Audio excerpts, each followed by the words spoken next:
What's going on, y'all? This is Greg with Greg Said It. Back with the special Friday edition. I don't think I normally do videos on Friday. I don't know. I just kind of flow with that thing. But man, this is kind of like breaking news.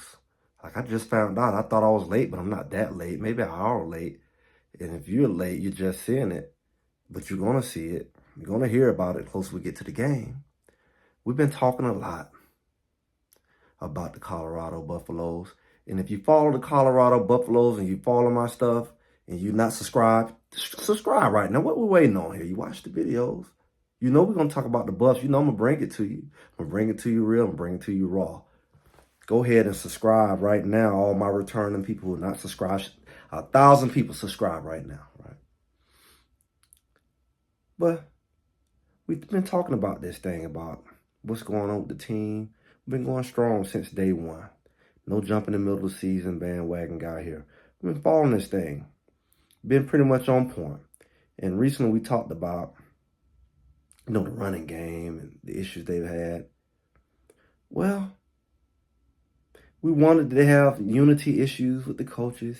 We just been, I smell a rat. Well, guess what, guys? There's been a change, a major change. Offensive coordinator Sean Lewis, he's basically been demoted as play caller. Yes, the Colorado Buffaloes play tomorrow, Mr. Pat Shurmer. He's been serving as an analyst on the team. He's a former NFL coach, I believe, with the Broncos, not the Browns, the Giants, not Broncos, I don't think. And he's been on the staff. He came around the summertime.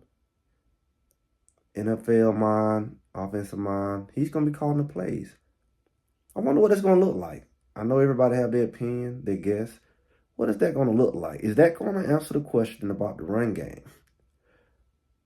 Me, I feel like we probably a game too late. Not just from a record or win-loss perspective, but just the writing on the wall has been out. I guess he just gave him one extra time to do the same thing and figure it out. The same inability to run the ball, the same inability to finish a game offensively.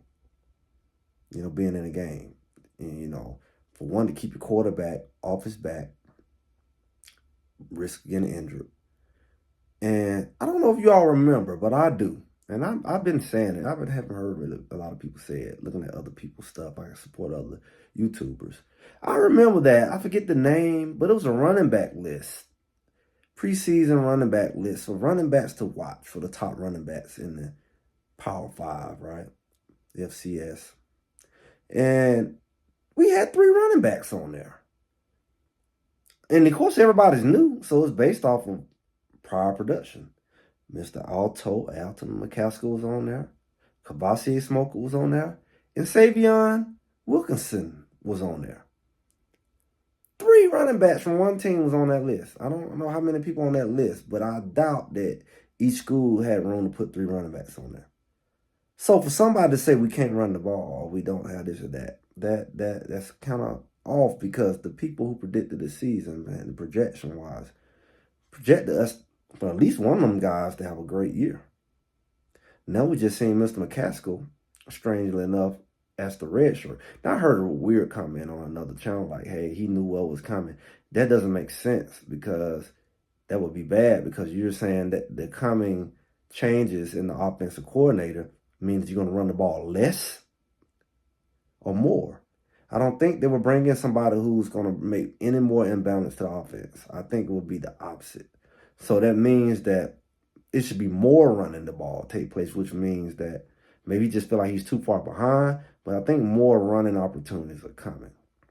I think it's going to be more balance to the offense, because it makes no sense to change things and make it worse as far as, the percentage of run versus pass and the usage of your resources. Like I said, you had 3 top running backs on your list and you're not even using them. That's not even including Hankerson and Dylan Edwards. And the amount of use and how you use them. All you got to do is use your resources. You can't complain. In life, you can't complain what you don't have. You can't complain about that. You can complain. You don't complain about what you don't have. You work on what you do have. You build on your strengths, not your weaknesses. You don't sit around and complain about, I don't have this. What do you have? We know you have good running backs. We know your line is struggling with pass block. Have we really tried run block? It seemed like we ran the ball pretty effective because of what I'm hearing. We were averaging between 4 and 5 yards. Have about 4.3, 4.5 yards per carry. When we do run, it's not like you got negative or 1 yard.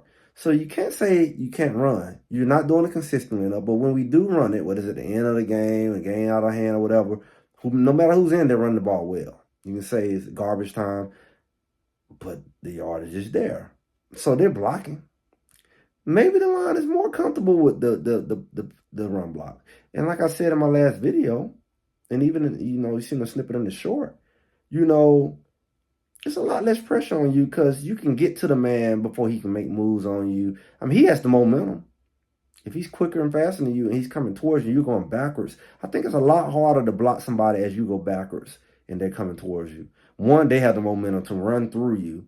You better be very strong to absorb that blow and stand them up. And two, if they're quick and they're running towards you 2-3 yards away, they can make a plant and hit a gap on you and split that gap. And man, they just crash your pocket. Running stunts, crisscrossing, and then a third guy come out of nowhere. It just makes more room for error than everybody get a man, hit a man. We'll figure out from there. Maybe you have a lead blocker or so, or maybe it's one-on-one. But it ain't going to be no wide open, Olay, got a question. It's the line even trying to block, do they hate their quarterback type of stuff because they just step out and leave a hole big enough for a truck to run through where, your quarterback gets mollywopped play after play. Because you're doing the same thing. It's not working one way or another. You're not getting rid of the players. Then you need to do something they actually can do. I think it's a lot smarter to do your play calling according to your personnel. That's just basics. It's just life. According to what you got, not what you want to do, not what you wish you could do. If they can't, do that scheme well, then change the scheme. If they can't pass block well, then run block it. Even when you pass, I don't care. Get to them quick and buy time. But I do believe, run block is not always about how big and strong you are. It's about, positioning. It's about me beating you to a point, outsmarting you. It ain't no bull rushing and run. It can bull rush you in the pass. Because run is like, 1,000 go. If I get in front and get in your way, the running back already gone. No matter how strong I am, it's about technique. It's about fundamentals. And so I would try that, finesse you if I can't, manhandle you. I can't just get whooped by everybody. I mean, everybody line ain't finna whoop me. Now you can say, oh, okay, you said they had a top line, but did it Stanford? No. Did Arizona? No. So they're showing you that's not their thing. I mean, you can't make a circle fit into a square. You can't do it. So we have to really look at what is possibly going to change now. Is it enough? Is it a little too late? What do we expect? I don't really know Pat Shurmer's style of career. I know we can't totally overhaul the defense. I mean, not defense, the offense. We can't just do away with it and do something totally new and learn totally new playbook and schemes and all of that. But if it's a difference between why is this guy calling a run, a pass, let's say, on 2nd and 18, maybe. Or maybe it's 3rd and 4 and he passing. Maybe it could be the difference, or the 2nd and 5. Maybe it's just a difference in scenarios. Maybe you manipulate the formations a little different. Maybe you add a little motion in there. Maybe you change the personnel in the backfield. What kind of changes can we expect? I do not know. But I expect changes because change has been made. You don't change to do the same thing unless it's a sick game. It's a sick game. And, mind game or something. And people going to trip out. But is it something to get excited about now with this new change? I mean, we know they can score. Will we see a different Colorado offense? That's something to look forward to. Because I know people getting tired of saying the same thing. I'm not going to keep watching. I'm not going to keep getting my hopes up. Give people even more reason to watch Colorado now, including Colorado fans who have given up or are giving up. I do expect to see more running. I do expect to maybe take some pressure and some hits off Shador. And I expect for some people to be get open with new schemes and new ideas with the same player. It's not bad. But hopefully you line up at least one running back in the backfield, maybe two.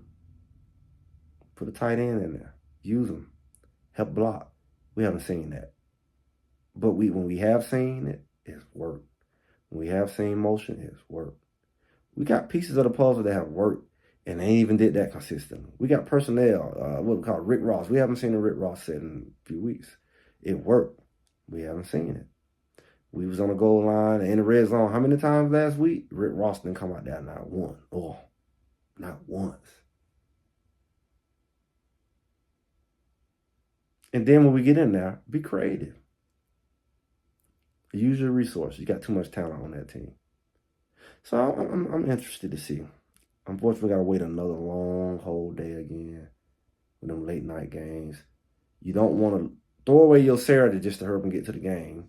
So, you have to be very strategic. You have to wait all day to get your game in and stay up all night versus go ahead and watch it early and then go on with your day. So that's the only negative about a late night game when you're anticipating something because you kind of focus on it. It kind of it can throw off what you're doing early that day. But I'm going to get my stuff done. I'm going to be ready. Who's going to be there? Y'all tell me what you think in the comments, what this looks like. Maybe you know a little more about Pat Shurmer. Do you say it's going to change anything? You think nothing at all? Do you think the season is going downhill? It's just doing too much? Let me know what y'all think. Again, go ahead and like, share, subscribe this thing. And I'll see y'all real soon. See y'all after the game. See y'all on the live. Y'all have a good day. See y'all.